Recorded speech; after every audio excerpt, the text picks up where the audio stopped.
Һәм шулай ук җәмәгать менә Алла Субхану ва Тәгаләгә шушы гыйбадәт тиеш дигән әйбердән шулай ук бер искәртмә әйтеп китәсем килә. Ул менә кызганычка каршы безнең җирлектә бик күп таралган, бик еш таралган, ул инде ырым-шырымнар, хөрәфәтләр турында бер искәртмә генә әйтеп китәсем килә. Русча инде ул суеверие дип атала. Кемдә кем мәсәлән ишеткәне бардыр инде, мәсәлән, өйләренә ат дагалары куялар. Әйтәләр, шушы ат дагасы куйдым, ул миңа бәхет китерсен өчен, яисә өйгә җиннәр, шайтаннар кермәс өчен. Алар безне саклыйлар шушы җиннәрдән, шайтаннардан диләр. Җәмәгать, ат дагасы ул беренчедән бер ничектәген безгә файда да, зыян да китерә алмый. Һәм ул бер ничектәген җиннәрдән һәм шайтаннардан саклый дигән берни дәлил дәген юк. Димәк, әгәр дә кем әйтә, шушы ат дагасы үзе безне җиннәрдән саклый дип, инде бу зур ширк китергән була. Кем әйтә, шушы ат дагасы элгән аркасында Аллаһ безне саклый дип әйтсә, инде бу кече ширк була. Әмма кече ширк дигән сүз инде ул барлык гөнаһларга караганда да зуррак, кеше үтерүгә караганда да, зинага даган, урлауга караганда да зуррак гөнаһ була. Яисә кем әйтә, минем карыштан кара песи үтсә, инде бу юлым уңмый дигән сүзләр күп таралган.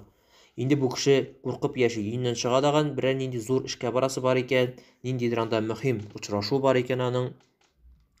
Һәм алдыннан кара песи үтсә, бетте, курка, бармый, кире әйләнеп кайта. Яисә шундый менә безнең җирлектә шулай бик еш таралган кул китү дигән әйбер. Мәсәлән, бер кешенең анда бакчасында шундый яхшы иттереп үсеп китте җиләкләр. Шуның кадәр күп иттереп уңыш бирде, әлхәмдүлилләh. Һәм бер заман килеп күршесе сорады, бер-ике шу җиләгемне казып алып, үземә утыртыйм әле дип. Һәм бу кеше курка башлый. Менә кемдер әйткән иде, әгәр дә шулай бирәсең икән, кулың китә икән, киләсе елга уңыш булмый икән дип. Юк, җәмәгать, аннан булмый. Бу беренчедән шушы уңышны дагын, яхшылыкны дагын бирүче бер Аллаһ. Һәм шулай ук сынауны дагын, һәм уңышсызлыкны дагын бирүче бер Аллаһ кына. Һәм синең шушы күршең белән бүлешү сиңа күп әҗер китерер иде. Әмма син шушы булмаган хөрәфәттән, шушы ырым-шырымдан куркып, беренчедән әҗерең дә сиңа булмый, күршеңә булышмыйсың. Һәм икенчедән сиңа шушы ширк та язылырга мөмкин. Син кул китү дип куркасың шушы гамәл эшләргә. Кулым китәчәк икән минем дип. Һәм шулай ук ниндидер көнне, мәсәлән, сишәмбе көнне монда зур эшләргә тотынмаска. Мәсәлән, шу сишәмбе көнне эш башларга ярамый икән зур эш дип. Бу шулай кайдан алынган? Моңа берни дәлил дә юк. Кайсыдыр көнне, мәсәлән, урманга кергә ярамый икән.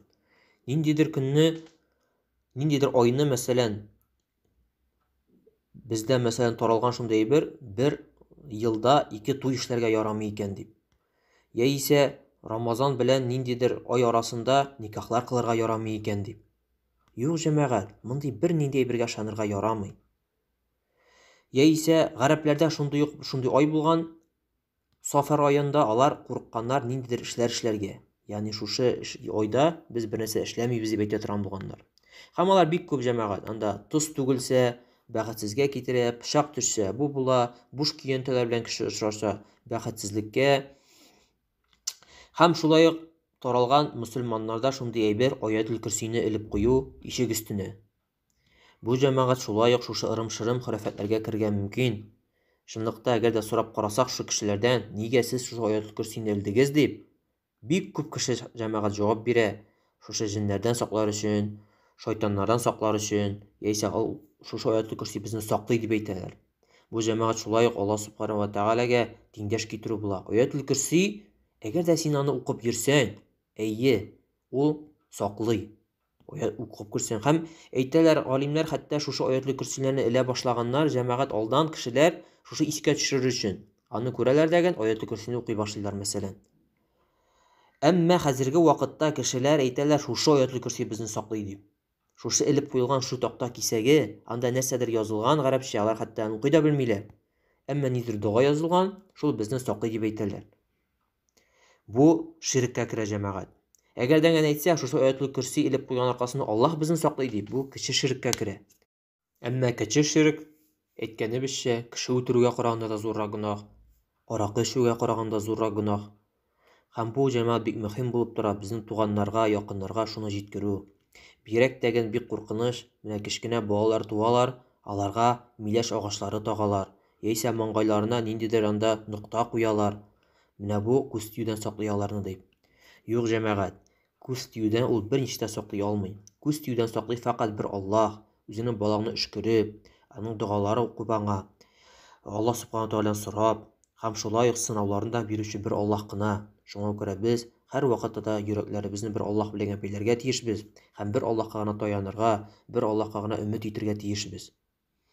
Һәм хәтта хәдистә килә, сахих хәдистә, бер көнне Рәсүлебез саллаллаһу алейхи ва сәллям бер кешедә күрә бер бакырдан эшләнгән бер балдак һәм сорый яннан: "Син моны нәрсәгә кидең?" ди. Һәм теге кеше әйтә: "Шушы балдак ди, миңа һәр вакытта да бәхет китереп тора һәм мине начарлыктан, явызлыктан саклый" ди. Һәм Рәсүл саллаллаһу ачуланып аңа әйтә: "Ташла бу әйберне ди, атып бәр" ди. Чынлыкта шушы әйбер сиңа фақат хәсрәт кенә, фақат начарлык кына китереп тора ди. Һәм бу җәмәгать менә дәлил булып тора, шушы менә балаларга миләш агач әлләләрме, нокталар ясыйлармы ниндидер. Киресенчә җәмәгать, ул сезгә шушы зыянны гына китерүче сәбәп булырга мөмкин. Һәм гомумән алганда менә шушы хөрәфәтләргә, ырым-шырымга ышанган кешеләр, алар чын бәхетсез кешеләр, куркак кешеләр, һәр вакыттан куркып яшиләр. Алдыннан песи үтмәсен, тоз түгелмәсен, көзгө ватылмасын, кул кышытмасын, бу җир булай булмасын, кул китмәсен, кеше сорамасын. Һәр вакытта менә шундый әйберләрдән куркып яшиләр. Менә кара песи юлны үтте икән инде, всё, көтеп яши. Кайчан инде авырлык килер безгә, кайчан инде бәхетсез бренди авыр хәсрәт килер икән инде безгә дип куркып яши. Менә бу кеше бәхетле дип әйтеп булмый бу кешене. Бу һәр вакытта курку халәттә яши. Чын мөэмин кеше, чын тәүхид иясе, бер Аллаһка гына һәр вакыт гыйбадәт кыла торган кеше, ул чын бәхетле кеше. Нишләп? Чөнки ул белә, шушы хәерлекне бер Аллаһ кына бирә.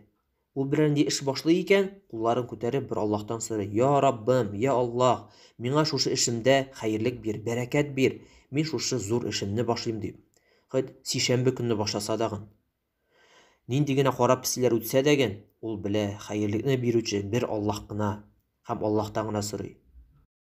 Әмма шушы зур эш башлагач, аңа уңышсызлык килде икән, яисә авыр сынау килде икән, ул белә, шушы авырлыкны, сынауны бирде фақат бер Аллаһ кына.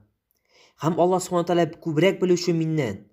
Бәлки шушы эшем миңа хәерсезлек булгандыр.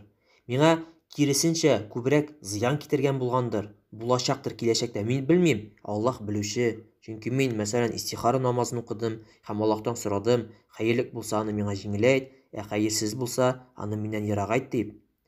Яисә миңа шушы сынау килде, минем гөнаһларым гафу ителер өчен. Ягъни Аллаһ Субхану Тааля үзенең рәхмәте белән миңа шуны сынау бирде һәм иншаллаһ өмет итәм, минем бик күп гөнаһларым гафу ителер дип. Яисә инде шушы сынау Аллаһ Субхану ва Тааладан миңа, минем Аллаһ каршында дәрәҗәмне күтәрер өчен килгән. Ягъни без беләбез җәмәгать, иң күп сынауга дучар булган кешеләр ул пәйгамбәрләр һәм сахабәләр һәм алардан соң килгән һәрбер изге кешеләр, алар бик күп сынаулар үттеләр. Һәм шушы сынауны яхшы халәттә үткән аркасында Аллаһ Субхану ва Тааля аларның дәрәҗәләрен бик үскә күтәрде. Һәм бел җәмәгать, нинди генә авырлык килсә дәген, нинди генә сынау килсә дәген, әгәр дә син аны Аллаһка риза булып үтәсең икән сабыр итеп, Аллаһ Субхану Тааля сине һичшиксез дәрәҗәңне күтәрә, синең гөнаһларыңны гафу итә.